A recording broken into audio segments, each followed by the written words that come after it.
બનાસકાંઠાના દિયોદરમાં જાહેર સભા સૂચિત ઓગળ જિલ્લા સંકલન સમિતિની સભા મળી ઓગળ જિલ્લો જાહેર કરવાની માંગ સાથે આ સભા યોજાઈ છે। દિયોદર વાવ સુઈગામ કાંકરેજનો સમાવેશ કરવા માટે માંગ કરવામાં આવી છે। નવા જિલ્લાનું વડુ મથક દિયોદરને બનાવવાની માંગ ઉઠી છે।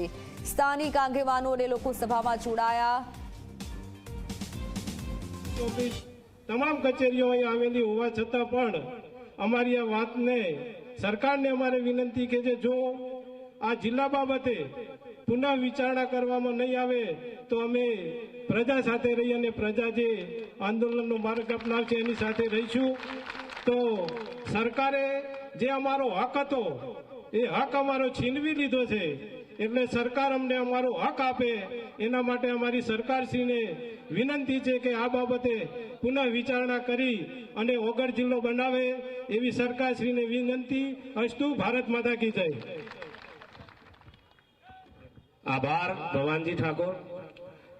આપણે આપણી વચ્ચે આપણા રાજવી અને વિધાનસભાના ભૂતપૂર્વ અધ્યક્ષ ગુમાનસિંહજી બાપુ સાહેબ ઉપસ્થિત થયા છીએ, તો એમને તાળીઓના ગળગળાટથી એમનું સ્વાગત કરીએ અને આપણને આ પ્રસંગે એમના આશીર્વાદ પ્રાપ્ત થયા છે એના માટે આપણે ભાગ્યશાળી છીએ। હવે આપણે દિયોદરના પૂર્વ સરપંચ આપણે શારદાબેન ઠક્કર ઉપસ્થિત છે। અચ્છા, આપણા વચ્ચે અમારી ઓગળ જિલ્લા સંકલન સમિતિના ઉત્સાહી નવા જિલ્લાનું વડુ મથક બનાવવાની માંગ જે ઉઠી છે, સ્થાનિક આગેવાનો અને લોકો પણ સભામાં જોડાયા છે। લોકો પોતાનો અભિપ્રાય આપી રહ્યા છે। સ્થાનિકો પોતાની માંગ ઉપર અડગ છે। બનાસકાંઠામાં જે બે ભાગ થયા છે, થરાદને જિલ્લો બનાવવામાં આવ્યો, ત્યારબાદ ઓગળ જિલ્લાના લોકોની પણ માંગ છે। ઓગળ જિલ્લો જાહેર કરવાની માંગ ઉઠી છે અને આ માંગ સાથે જ સભા કરવામાં આવી છે। દિયોદર વાવ કાંકરેજનો સમાવેશ કરવાની માંગ ઉઠી છે। નવા જિલ્લાનું વડુ મથક દિયોદરને બનવાની માંગ ઉઠી છે। સ્થાનિકોએ દુકાનો બંધ પાડી અને વિરોધ નોંધાવ્યો છે। કોટી કોટી વંદન કરું છું।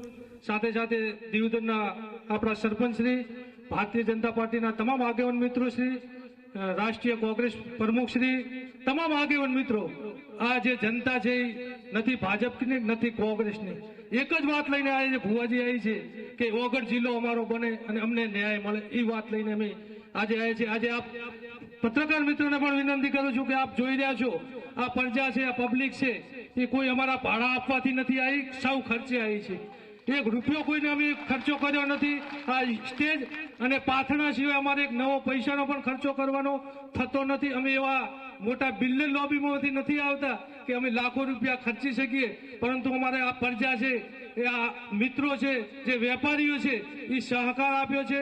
અને અમારી પણ એક સરકારને વિનંતી છે કે આવકવેરી મંડળમાંથી અમને એક ફોન આવ્યો કે આ લડત છે ને એક પક્ષીય છે, પણ મારે એમને બતાવવું છે કે અમે ભારતીય જનતા પાર્ટીના પણ હજારો કાર્યકરો બેઠા જ છે, એવું નથી કે આ કોંગ્રેસ પ્રેરિત છે। એટલે આપણું આંદોલનને બીજી જગ્યાએ વેગ આપવા માટે કરી અને આવી વાતો આવે છે તો હું કડક શબ્દમાં નિંદા કરું છું। ભારતીય જનતા પાર્ટીના ઉપપ્રમુખ ભવનજી છે, સાથે અરજણભાઈ જિલ્લા પંચાયતના સદસ્ય છે, ભારતીય જનતા પાર્ટીના નાગજીભાઈ દેસાઈ, ઘણા આગેવાન મિત્રો છે, બધા જ અમે પણ ભારતીય જનતા પાર્ટી સાથે જોડાયેલા છે, એવું નથી કે આ પક્ષ સાથે જોડાયેલા છે, પણ આજે આપણા બધાનો એક જ નારો છે કે આપણને અન્યાય થયો છે અને આજે અન્યાય